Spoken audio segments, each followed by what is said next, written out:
Before we begin, I would like to acknowledge the traditional custodians and their ancestors of the unceded lands and waters on which we live, work and depend. We recognise all First Nations peoples around the world and celebrate their enduring connections to country and pay our respects to elders past, present and emerging. Right now, across the globe, there are many ongoing conflict crises. War in Ukraine, a record 6.9 million people displaced by conflict in Congo, and the dramatic escalation of conflict in the Palestinian territories and Israel, where international law is being shattered. It's worth reiterating the words of Fabrizio Carboni, the Regional Director for the Near and Middle East of the International Committee of the Red Cross. The human misery caused by this escalation is abhorrent, and I implore the sides to reduce the suffering of civilians. While these crises are in the news cycle for now, they are long-term challenges, not just 1 year or 5 years, but decades long. In fact, the UN Secretary-General wrote in his Protection of Civilians report to the UN Security Council this year that the average conflict duration is more than 30 years. So what does this reality mean for the international humanitarian system that is meant to jump in quickly and save lives and alleviate suffering? How can such a system maintain a response and the support for people impacted by protracted crises that last for decades on end? These are the questions we'll be discussing in this episode of I Think You're on Mute, a podcast exploring who's talking and who's listening in a humanitarian emergency and how we can improve humanitarian response for the better. I'm your host, Beth Eggleston.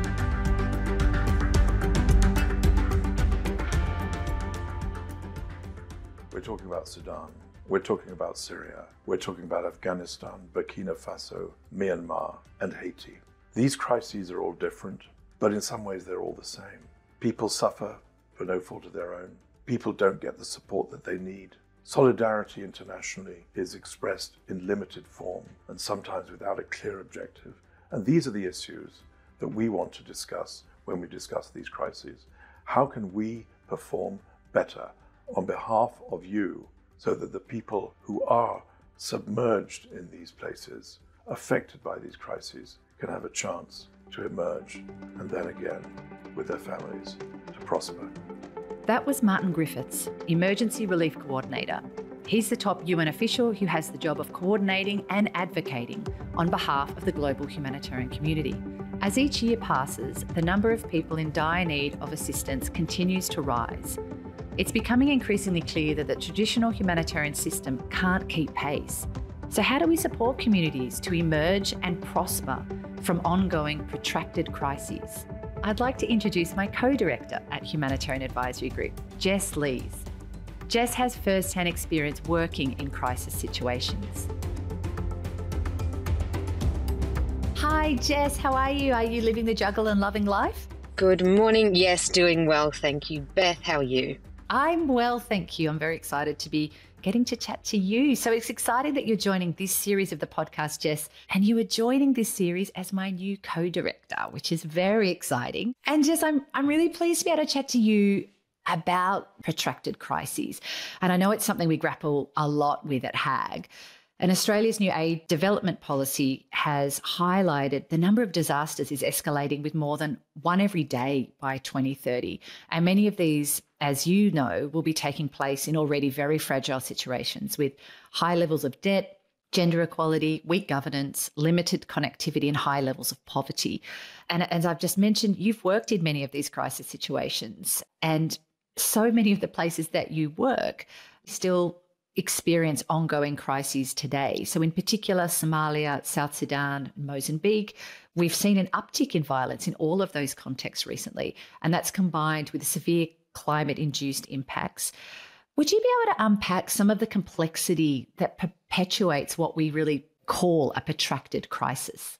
Yeah, thanks, Beth. So, as you said, have worked in several protracted crisis conflicts over the years, and I think the number one takeaway for me is that they are all so unique and so complex. Generally, what we see is a cycle of violence and tensions that are then exacerbated by other factors. So the violence has a cyclical nature because there are compounding factors. So it really makes it difficult for communities in these countries to be able to get out of the situations that they're in because of the tensions that they're facing that are then exacerbated by things like climate-induced disasters, which then further escalate some of the tensions that are already there. Yeah, that's exactly it, that cyclical nature. And just when you were working in many of these contexts, you were working with UN agencies or international NGOs. What about some of the approaches that donor governments take when addressing protracted crises? Is that different to how they approach shorter-term emergencies? Look, I think for donors, one of the main priorities is trying to ensure that there are longer-term funding windows than we might see in traditional rapid onset humanitarian crises. In a protracted crisis, there's very little impact, little gains that you can make in 3-month or 6-month funding windows. So it's really about pursuing much longer term programs. So multi-year investments, number one. The other thing that's really important is flexibility within those funding windows, because you do have these surges of violence and then compounding natural disasters. You really need to be able to ensure that you can pivot the financing to be able to respond where there is the most immediate need. So things like crisis modifiers, they're called, where there's the ability for the organisations that are programming to say, well, actually, we had these plans in place, our context has changed. Can we quickly put in this modifier to be able to divert some of our activities to be able to respond where the greatest need is? So long-term financing and flexible financing are really key priorities for humanitarian protracted crisis contexts. Well, that makes a lot of sense because it goes to the challenge that you mentioned of the cyclical nature of these contexts. So that makes a lot of sense. And Jess, when it comes to the actual practicalities of delivering programs, I mean, what impacts do you see in these protracted crises in terms of coordination, supporting locally led response, diversity and inclusion, protection, those key elements of humanitarian programming? How are they impacted by that ongoing nature of the crisis?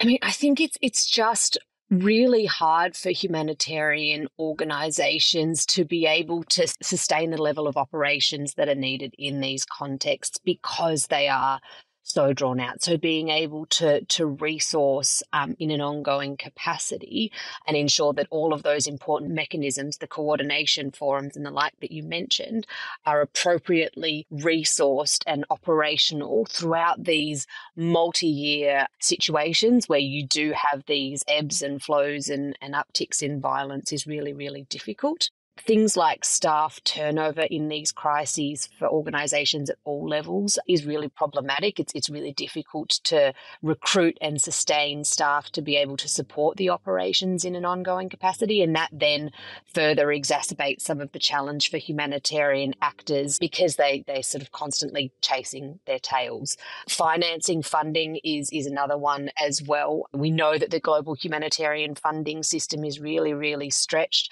and a lot of the time in these protracted crises, when they're not in the media, when there are these other big things that happen and take attention away from these protracted crises, the funding just, it follows where the media attention is a lot of the time. So being able to ensure that the crises have enough financing to be able to sustain the operations is another thing that's hugely challenging.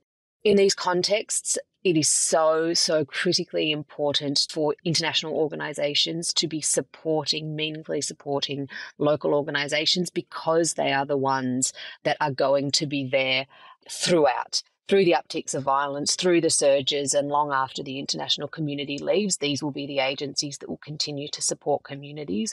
So investing in supporting their capacity in these protracted crises is so important. Thanks, Jess. So the 2 points that came through so strongly for me here are that need for sustained and flexible funding and also the support for local organisations to lead. And how do you hope that our Humanitarian Horizons research program will inform how the humanitarian sector responds to protracted crises? So the Humanitarian Advisory Group, our Humanitarian Horizons research program, I guess there are two main areas that we're focusing on that I think are really important for protracted crises. Number one is the work that we are doing on supporting local leadership. So ensuring that in protracted crises, the local actors, they're the ones that are there, they're front and centre of responses, and they're there throughout all of the upticks of violence and through the natural disasters and hazards that exacerbate situations as well. So the People Power Local Leadership stream of Humanitarian Horizons puts forward how important it is for us to be continuing to invest and meaningfully support the capacity of local leaders in humanitarian crises. This is true across the board, but even more important, I would argue, in protracted crises where local national actors are the first responders and they are there throughout all of the upticks of violence. It is so important to ensure that we are continuing to focus on supporting their capabilities to be able to support their communities so that when the international system leaves, we know that there is some sustained humanitarian capability in country to be able to support the communities that are in need. Yeah, it's so important that we help build the capacity of local leaders, both current and emerging, for sustained support to communities. Thanks so much for your time, Jess. It's great to get your reflections, especially in light of your experience working in some of these protracted crises, the complexity that you see in both operations, in policy and in the financing, and really trying to see how some of our research is going to be able to tackle some of those really big challenges. Thanks so much.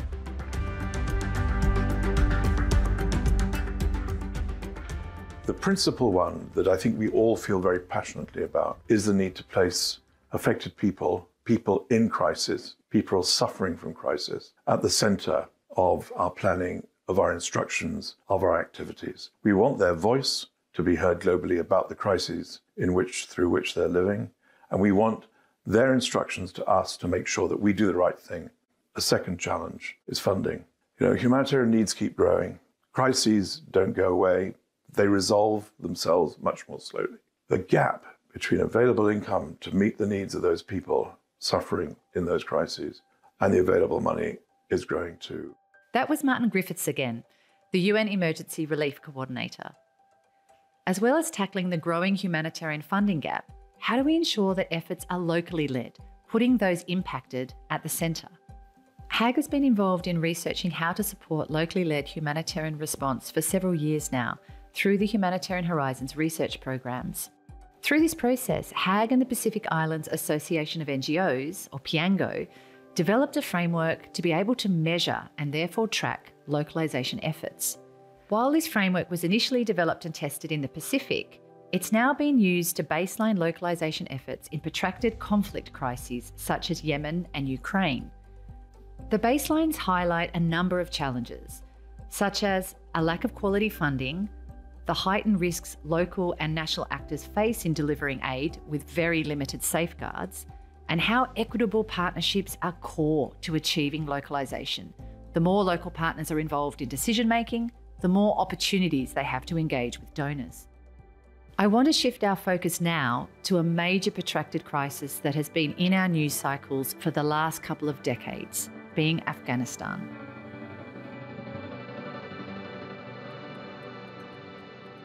I'm really pleased to be speaking with Ahmad Jamal, an author, academic and advisor, and before he came to Australia was working with the Afghan Office of the National Security Council. Shuja has put his personal safety at risk through the work he does. He's in Australia now for that reason, and he's still closely linked to the situation in Afghanistan. Shuja, I'm so enjoying reading your book. Congratulations. So impressive, the decline and fall of Republican Afghanistan that you've just published with Dr. Bill Maley. We'll pop a link to that in the show notes. Such a fantastic achievement, and congratulations on that.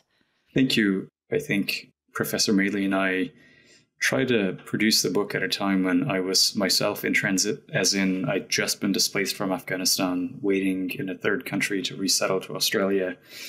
So part of it is really written in transit through displacement. Part of it was written in small towns in rural Australia as I followed my then fiancée, now wife, as she did her rural placement in these little clinics and hospitals across Australia. So it's written in a multitude of settings and places, but in all of that, I'm glad that you're finding it useful. Absolutely. What a journey you've had, Shuja. And that flows really into the first question I have for you today, which is really around, how much the situation in Afghanistan has shifted post-August 2021. I'd love to understand more about your take on how you think things have changed.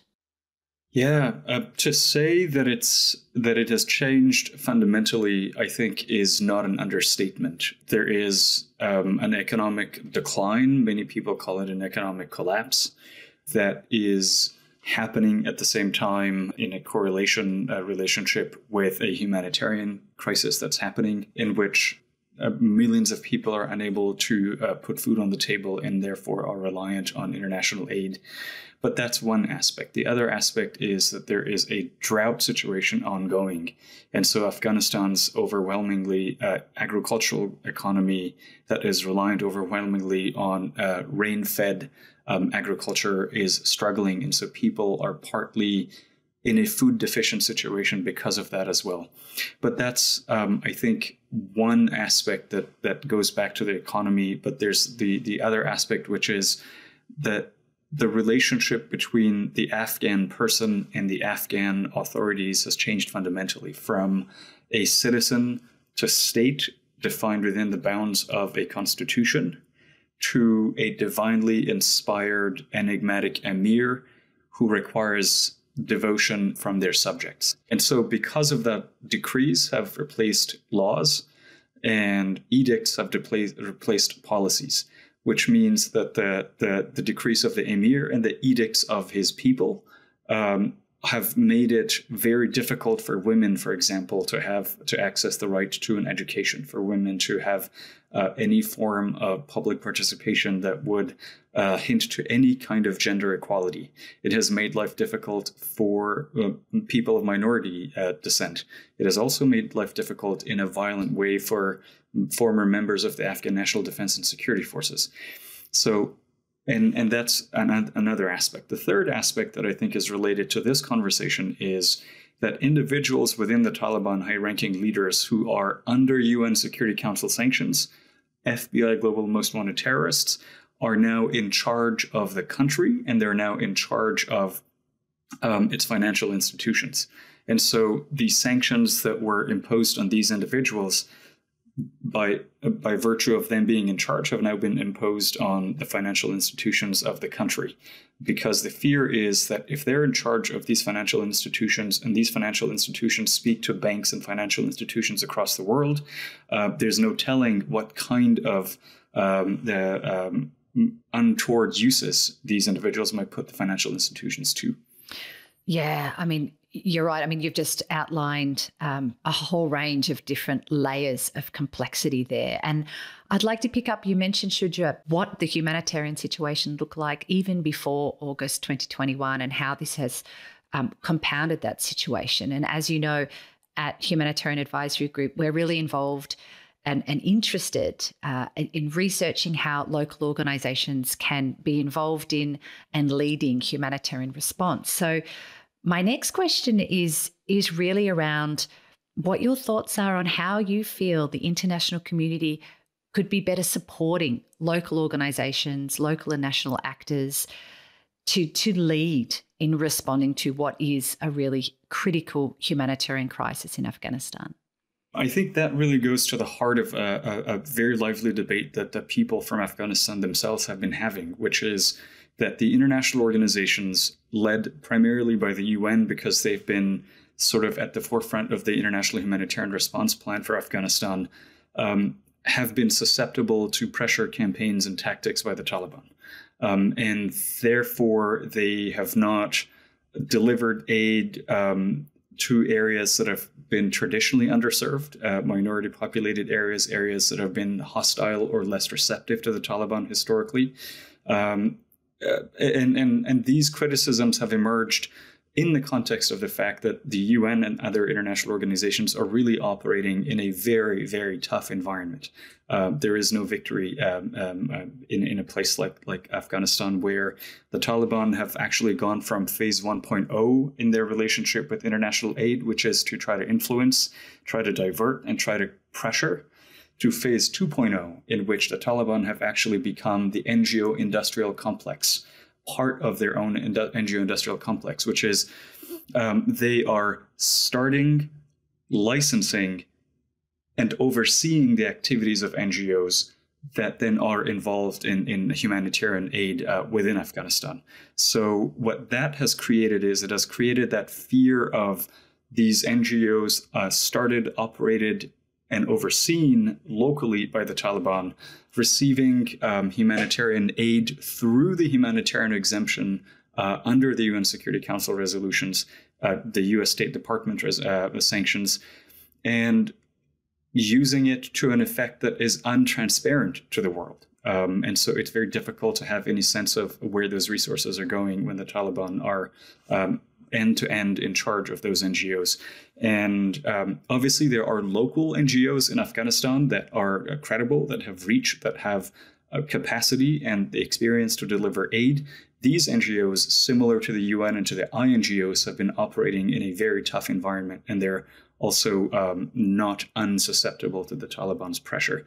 But I think in all of this, a smaller third strain of aid has emerged, and that is diaspora communities in places like Australia and the US are using technology like the Asil app and using community-based fundraising resources and then channeling these resources directly to schools in Afghanistan to continue girls' education, to neighborhood development committees to start, say, local wells for irrigation and for providing drinking water, and so through local councils. What this has the distinctive feature is that it bypasses a lot of the reporting requirements that can be labyrinthine. It bypasses the bureaucracy that can be gargantuan, but it also has so far evaded the gaze of the Taliban and therefore hasn't really come under the same level of scrutiny and pressure by the Taliban. And so this is sort of an emerging strain of aid that the diaspora has been pioneering, but the disadvantage is that it is still a very small, narrow sliver of the aid that's happening in Afghanistan. Wow, that's really interesting to understand how different technologies and channels are developing to support people. That's something that, I'm interested to learn more about, actually. And you mentioned also, this situation currently with the numerous very serious earthquakes that have occurred in Afghanistan. I'm interested to really try and understand, with the Taliban actually requesting for international support, if support was to come in through any kind of formal channels into Afghanistan, what does that look like in terms of navigating sanctions and other kind of restrictions for the flow of resources and money into that kind of environment? That's a very important question. And I've asked this from my own friends and colleagues and contacts and former colleagues who live and work in Herat and who are actually not just affected, but also trying to help others.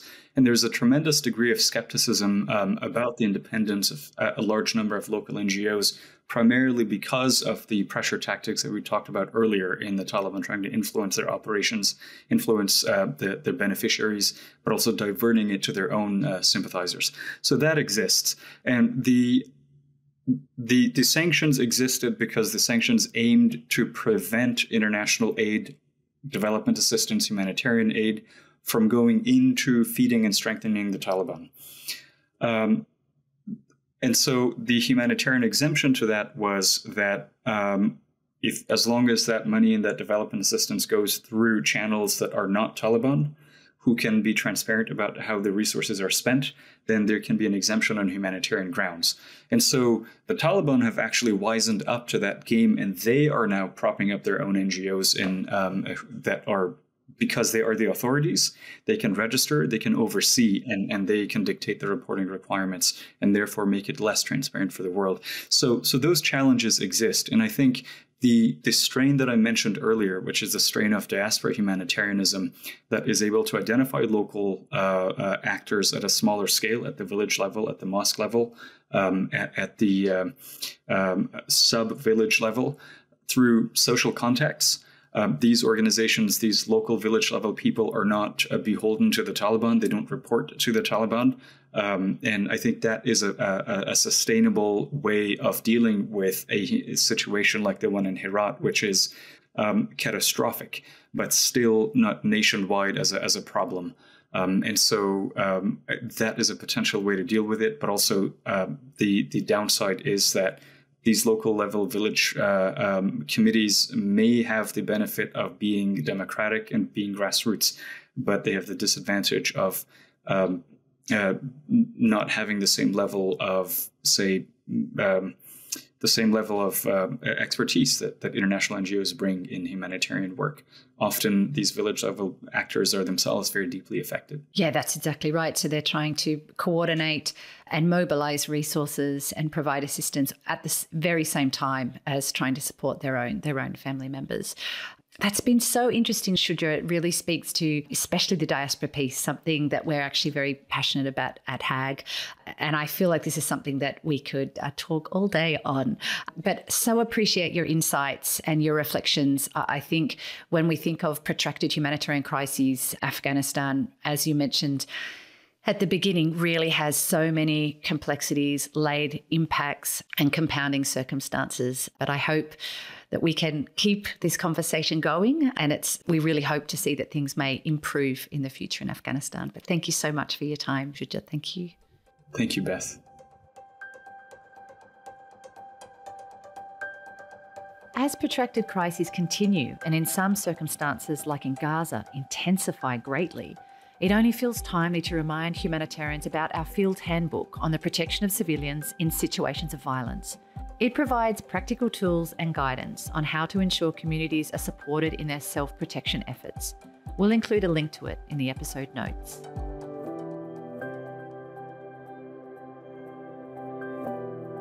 In the next episode, we'll talk about all things COP28 and what it means for the humanitarian sector.